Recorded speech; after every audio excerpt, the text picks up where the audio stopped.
15 yoshli maktab o'quvchisi farzandli bo'ldi. Navoiyda voyaga yetmagan qizni 10 ga yaqin kishi zo'rladi.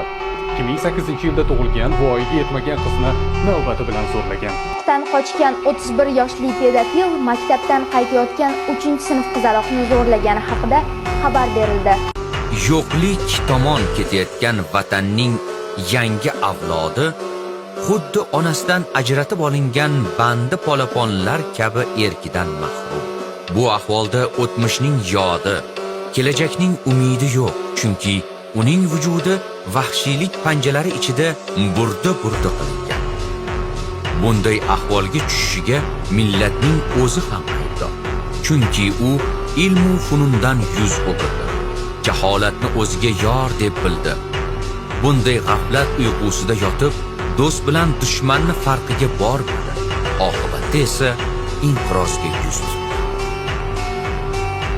Qani avvaldagi ilming, funundan e'tiroz etding, jaholat yori bo'lding, oshnolardan aroz etding.